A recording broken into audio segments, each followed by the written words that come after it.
4 de la tarde en punto. Gracias por cumplir esta cita nuevamente con las noticias. Hace unas semanas, a través de las cámaras de Momento 24, evidenciamos lo que está pasando lamentablemente en la capital del país, y es que matar se ha vuelto un negocio. Natalia, poco a poco las autoridades van esclareciendo algunos de estos homicidios. Algunas personas se sorprenden por conocer las cifras, y hoy en el informativo Momento 24 se lo contamos en cifras.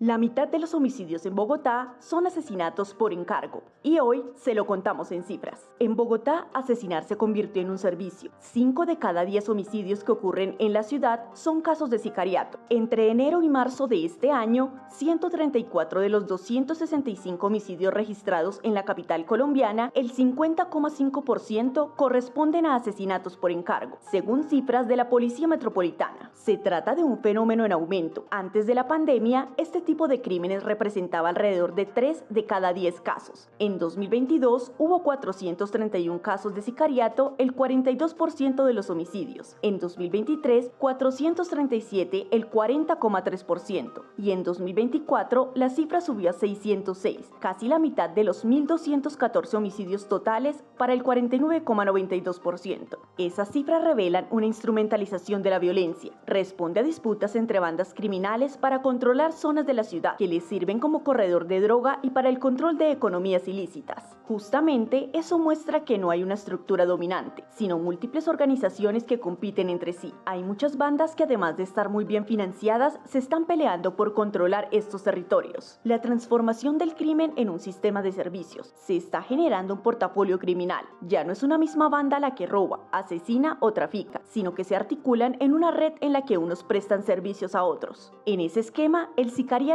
es una forma de outsourcing criminal. Asesinar tiene tarifas, condiciones y niveles de especialización. A esa transformación se suma el acceso exprés a las armas. En sectores como San Bernardo, en el centro de la ciudad, se alquilan armas desde 15.000 pesos por media hora, y el precio sube si es arma limpia. El problema no es solo criminal, sino también institucional. El gobierno nacional ha dejado solas a las ciudades y ha debilitado su capacidad de respuesta. Bogotá, una urbe de 8 millones de habitantes y 470 kilómetros cuadrados de área urbana, cuenta hoy con la tasa de pie de fuerza policial más baja en una década y la menor de todas las capitales: 206 policías por cada 100.000 habitantes. Es de terror lo que está pasando en Bogotá, y lamentablemente los hechos van en aumento y no hay respuesta por parte de las autoridades. Escuchen esto: en las últimas horas fue encontrado al interior de un armario abandonado en plena vía pública el cuerpo sin vida de un hombre de aproximadamente 45 años de edad. Los hechos ocurrieron en el sector de Porvenir, en Bosa. Compañeros y televidentes de Momento 24, miren, un macabro hallazgo se evidenció en las últimas horas en el sector del Porvenir de la localidad de Bosa. En plena vía pública, recicladores estaban viendo algunos de los desechos que dejaba la ciudadanía y encontraron un armario, y al interior de ese armario encontraron un sujeto sin vida de aproximadamente 45 años de edad. Se pensaba que esa persona estaba desmembrada, sin embargo tenía varios golpes y hematomas que de una u otra manera en esos momentos dificultan un poco su identificación. Sobre este hecho se pronunció el teniente coronel Oscar Chauta, comandante de la estación de policía de la localidad de Bosa. En las últimas horas, y tras una denuncia a través de la línea 123 de la ciudadanía, en el sector de Brasilia, límites con la localidad de Kennedy, se presenta un hecho donde, al parecer, dentro de un closet o armario se encuentra una persona de aproximadamente 45 años de edad. Esta persona no presenta ningún tipo de desmembramiento, y en estos momentos estamos adelantando las investigaciones de tiempo, modo y lugar con la Policía Judicial de la Metropolitana de Bogotá, con el fin de establecer los hechos sucedidos. Esta persona al parecer presenta múltiples golpes, caso que está en este momento en la investigación y es para el esclarecimiento de estos hechos. Invitamos a la ciudadanía, a través de la línea 123, denunciar cualquier situación que atente contra la tranquilidad y convivencia ciudadana. En esos instantes, las autoridades ya están analizando todo el material de videovigilancia para dar con los responsables de este hecho de violencia que vuelve a generar preocupación a los habitantes del suroccidente de la capital colombiana. Y hay que tener en cuenta que sobre estos temas de homicidios y cuerpos en vía pública, tanto la Secretaría de Seguridad como el alcalde mayor de Bogotá se han pronunciado y han dicho que tienen que ver principalmente con disputas territoriales por el control de los corredores del microtráfico. David, gracias por el reporte. En otras noticias les contamos que las autoridades confirmaron la captura de 6 personas que presuntamente integran una banda delincuencial, una organización que mensualmente obtenía ganancias de hasta 80 millones de pesos. Volvemos con nuestro periodista David Villadiego. La policía capturó a 6 personas señaladas de integrar una red de extorsión que operaba mediante engaños con supuestas encomiendas, afectando principalmente a adultos mayores en Bogotá y Soacha. Tras 24 meses de investigación, unidades del Gaula, en coordinación con la Fiscalía, lograron desarticular el grupo delincuencial conocido como La Encomienda, dedicado a contactar a sus víctimas a través de redes sociales. Los implicados analizaban perfiles, identificaban familiares en el exterior y suplantaban sus identidades para hacer creer que enviaban regalos o paquetes al país. Posteriormente, los delincuentes se hacían pasar por falsos funcionarios o entidades como la DIAN o la Policía Fiscal y Aduanera, argumentando supuestas irregularidades en las encomiendas, como sobrepeso o contenido ilegal. Bajo presión, exigían pagos que iban desde 1 millón hasta 300 millones de pesos. De sus redes sociales, perfiles que las personas tenían abiertos, identificaban personas en Colombia con familiares en el exterior para decirles, haciéndose pasar por su familiar, que les iban a enviar una encomienda. Posterior a ello, las personas en Colombia recibían una llamada ya de autoridades competentes, Policía Nacional e incluso de la DIAN, indicándole que en esa encomienda venían una suma importante de dinero e incluso armamento y que se veían, o que a partir de ese momento se veían inmersos en una situación jurídica compleja, por lo cual les exigían una importante suma de dinero. De esta manera lograron estafar a muchas personas por una cuantía superior a los 80 millones de pesos. Entre los capturados se encuentran alias Wilson y alias Laura, señalados como cabecillas y encargados de crear perfiles falsos y cuentas bancarias para recibir el dinero. Otros integrantes cumplían funciones como la recolección de las consignaciones hechas por las víctimas. Las capturas se realizaron en la localidad de Rafael Uribe y en el municipio de Soacha, donde también fueron incautados 5 teléfonos celulares. Según las autoridades, a esa estructura se le atribuyen al menos 11 víctimas y rentas criminales superiores a los 80 millones de pesos mensuales. Los detenidos deberán responder por los delitos de concierto para delinquir y extorsión. Un juez les impuso medida de aseguramiento a 3 de ellos y a 1 detención domiciliaria. David, gracias por el reporte. Y es que, como hacía usted mención, esta organización delincuencial tenía ganancias cercanas a los 80 millones de pesos de manera mensual y por medio de encomiendas estaban engañando a sus víctimas. En el informativo Momento 24 hacemos una pausa, pero no se despeguen del canal 6 de HB Multiplay y tampoco se despeguen de nuestras redes sociales, porque en instantes volvemos con más noticias. Cada día el mundo cambia en segundos. Por eso usted necesita información clara, veraz y al momento. Somos el informativo de la gente y para la gente. De lunes a viernes a las 11:30 de la mañana, sintonice Momento 24 y esté bien informado.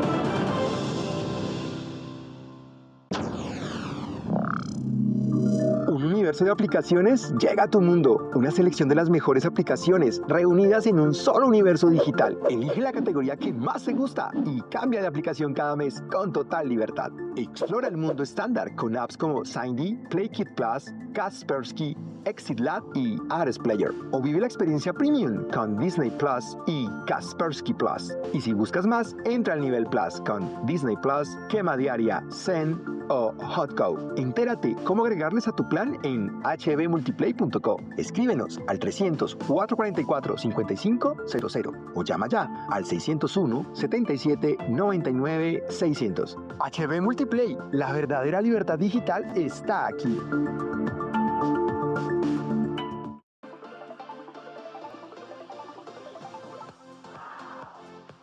Estar al día sí paga.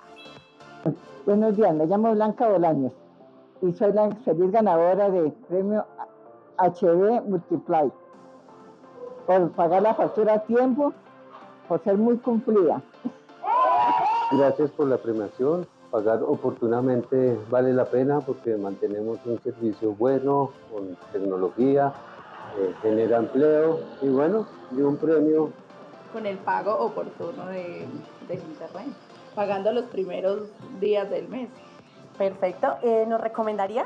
Súper recomendado. Muy bueno el internet, el servicio, excelente. Felicitaciones porque estar al día en HB Multiplay sí paga. ¡Bravo! Llega a Momento 24 el nuevo programa donde la pasión, la emoción y el análisis se viven de verdad. La Jugada. Aquí hablaremos de fútbol y lo mejor de todos los deportes. Sin rodeos, sin relleno. Desde el talento local hasta las grandes competencias. La Jugada. Porque aquí el deporte no se cuenta, se vive. Encuéntrenos en la parrilla de canales de HB Multiplay.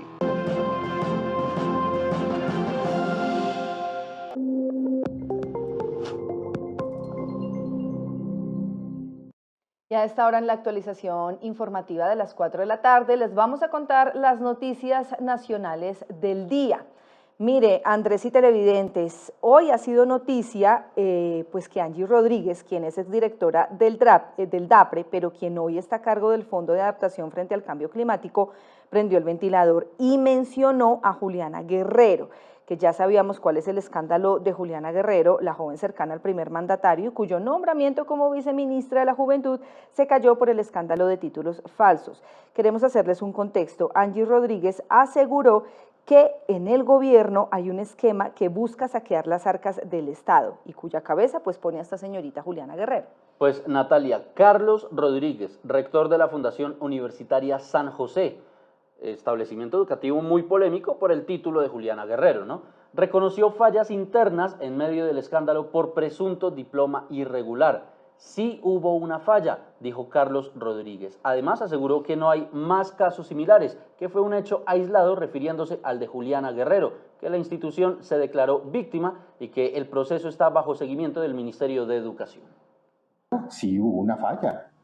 Y esas fallas, precisamente cuando yo digo, está en una revisión, está en un proceso de autoevaluación, está en un plan de mejoramiento, está en un plan de contingencia, está con acompañamiento del ministerio, es precisamente para identificar y corregir las posibles fallas que se dieron. Claro, pudo haber una falla de seguridad, pudo haber una falla de extralimitación de funciones, y por eso entra la institución a revisar las funciones de todos los funcionarios, no solamente de los que tienen que ver con el proceso de grado, de todo, o sea, a nivel organizacional hace y está en un proceso de reingeniería, porque es un hecho que la institución es inadmisible que se presente y que debe garantizar hacia el futuro que no se vuelva a presentar. Es que está en juego un nombre que ha construido durante 40 años una institución, un trabajo que se ha hecho con mucho esfuerzo y sobre todo que se está llevando por delante también el prestigio y el buen nombre de nuestros egresados. Y la institución no puede permitir que un hecho mediático muy importante y de profundidad seguramente pueda de una otra manera transgredir y llevarse por delante a una institución. Es que una institución es mucha cosa, no es solamente la expedición de títulos. Es un tema de proyección social, un tema de transformación social, es un tema en donde existen funcionarios, empleados, como los quieran ustedes llamar, que viven de la actividad institucional, de unos estudiantes que tienen un propósito, un sueño, de unas familias. O sea, un hecho de estos es sumamente importante, que lo corregimos y lo enfrentamos, pero no podemos llevar todo al cesto de la basura porque el impacto es bastante grande. En otras noticias, fue enviado a la cárcel Jefferson Sánchez Correa, alias El Mono, uno de los mayores reclutadores de menores de edad en el Guaviare y Vaupés, vinculado al Frente Iván Ríos de las disidencias de las FARC. E increíblemente, Natalia, alias El Mono, no aceptó los cargos formulados por la Fiscalía General de la Nación. Mire, Andrés, esto es lamentable porque es un delito real y según los casos verificados por Naciones Unidas, el número de niños y niñas reclutados y utilizados por grupos armados en Colombia se ha disparado en un 300% a lo largo de los últimos 5 años, a medida que lamentablemente la violencia creciente sigue poniendo en peligro a decenas de miles de niños y niñas en nuestro país. Actividades investigativas desplegadas por la Fiscalía General de la Nación y denuncias recibidas de comunidades indígenas y poblaciones vulnerables de Guaviare y Vaupés pusieron en evidencia a Jefferson Sánchez Correa, alias El Mono, quien sería uno de los mayores reclutadores de menores de edad para las disidencias de las FARC en el oriente del país. Este hombre es señalado de ubicar niños, niñas y adolescentes en colegios, identificar sus gustos, necesidades, redes de apoyo familiar y posteriormente convencerlos de hacer parte de las disidencias mediante engaños o amenazas, aprovechamiento de vínculos personales desde marzo de 2022.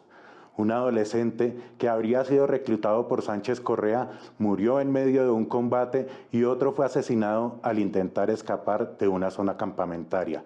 Asimismo, hay evidencia de que este hombre sería el encargado de imponer normas de comportamiento a las comunidades y fijar pagos por el supuesto incumplimiento de directrices, además de participar en la planeación de homicidios selectivos y desplazamientos forzados. Por estos hechos, un fiscal de la Dirección Especializada contra las Organizaciones Criminales lo presentó ante un juez de control de garantías y le imputó los delitos de concierto para delinquir agravado con fines de extorsión, homicidio, desplazamiento forzado y financiación del terrorismo, reclutamiento ilícito y tráfico, fabricación y porte de armas de uso restringido. Seguimos hablando de lo que está pasando en el país. En materia económica, el sector de comercio emitió señales de alerta en el primer trimestre del año, con una desaceleración marcada en las ventas que contrasta con el dinamismo que hubo en el 2025. Pues Natalia, según el último reporte de la Bitácora Económica, el presidente de FENALCO, Jaime Alberto Cabal, afirmó que la caída en las ventas es una realidad. La bitácora económica de FENALCO del mes de marzo evidencia ya el comienzo de una desaceleración en el comportamiento del sector del comercio e igualmente el impacto de una inflación creciente hacia el futuro. Es muy importante analizar que efectivamente para el 66% de los empresarios sus ventas disminuyeron o permanecieron igual en este mes. Asimismo, es importante señalar que tan solo el 15% de los empresarios cumplieron sus presupuestos en el primer trimestre y el 26% adicional no llegó al 80% del cumplimiento. Igualmente, las expectativas futuras muestran una tendencia pesimista, donde solamente el 30% cree que el país va a mejorar económicamente en el resto del año, mientras el 70% indica que cree que va a empeorar. Y una problemática de muchas que enfrenta actualmente la capital del país es el aumento de personas en condición de calle, pues desde el distrito están avanzando hacia una atención más incluyente a través de la estrategia Más Bienestar en Calle, liderada por la Secretaría de Integración de Bogotá y la Secretaría de Salud. Ya han brindado servicios integrales a más de 1.690 ciudadanos habitantes de calle en 18 localidades.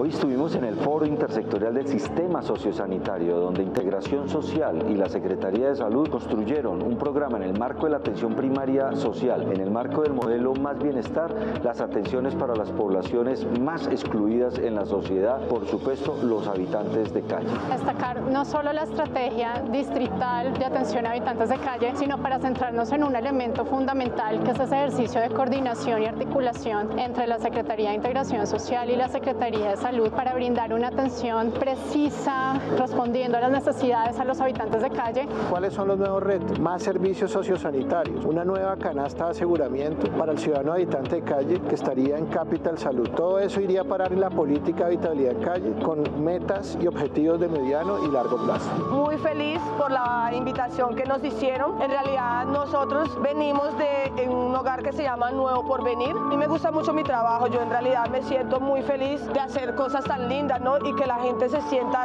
de pronto identificada.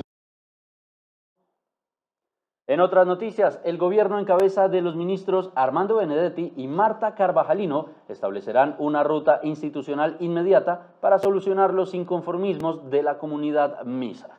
Recordemos que de esta comunidad MISAC llegó ayer a la capital del país e hizo un plantón frente a la Cancillería. El gobierno realizará una revisión jurídica de las 11 peticiones de la comunidad y este viernes liderará una reunión técnica en la ANT para establecer soluciones que permitan el final de los bloqueos.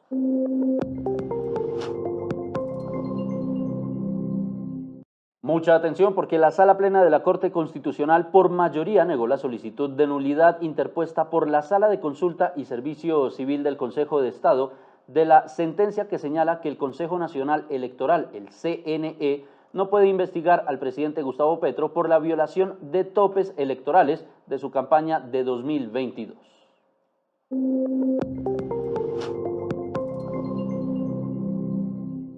Y también es noticia del día en Colombia. Fue capturado en Argentina Brian Ferney Cruz Castillo, investigado por estar presuntamente involucrado en el atentado contra el senador y candidato a la presidencia Miguel Uribe Turbay.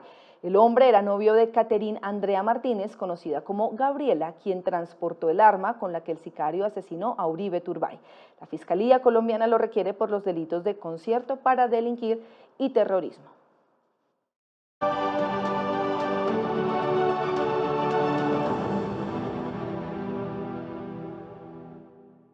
En noticias internacionales del día, con todo lo que ha pasado durante el 2026 en Venezuela, la captura de Nicolás Maduro y la llegada de Delcy Rodríguez a la presidencia, muchos países que habían cortado relaciones diplomáticas están teniendo nuevamente acercamientos, Andrés. Pues Natalia, desde el gobierno chileno buscan restablecer las relaciones consulares con Caracas. Orlandis tiene 27 años y hace 5 llegó a Chile desde Venezuela. Tiene sus papeles al día y un trabajo estable como mesera en este céntrico restaurante de Santiago. No es prioridad para mí regresarme en estos momentos, pero sí planeo en un futuro. Desde la campaña electoral, el hoy presidente José Antonio Cast tuvo un discurso de mano dura contra la migración. Instó a salir del país a los extranjeros sin permiso de residencia, estimados en 330.000. La mayoría son venezolanos y en la opinión pública se los suele vincular con la criminalidad en aumento. Orlandis lo ha sentido. Lamentablemente por unos pagan todos. Entonces hay que respetar las leyes acá en Chile. Según cifras oficiales, 2.180 venezolanos ya han salido de Chile desde diciembre de 2025, cuando Cast ganó en segunda vuelta electoral. Pero entre Santiago y Caracas no hay relaciones diplomáticas y por tanto no hay posibilidad de llevar adelante repatriaciones acordadas. Todo el mundo pensaba que con lo que sucedió con Maduro, porque estas son las expectativas, y con el viaje de José Antonio Cast a Miami, Trump iba de una u otra forma en esta colaboración que tiene con el gobierno socialista de Venezuela, iban a lograr de una u otra forma establecer, por lo menos a nivel consular y a nivel de embajada, empezar a restablecer las relaciones para lo que los propios venezolanos que están en Chile y que quieren volver lo puedan hacer. Hace que no lo pueden hacer, porque no tienen pasaporte, no tienen carnet, o muchos de ellos ya no tienen papeles para hacer la salida ni el ingreso a su propio país.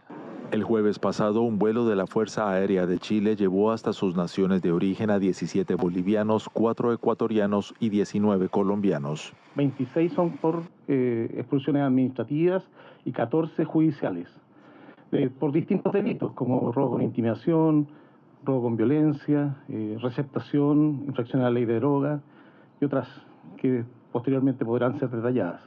También durante los gobiernos de Sebastián Piñera y de Gabriel Boric se deportó a miles de extranjeros. Cast promete intensificar esta política. Nosotros tenemos un compromiso que lo vamos a cumplir de intensificar y tener a la brevedad vuelos para poder cumplir esta parte del ordenamiento migratorio.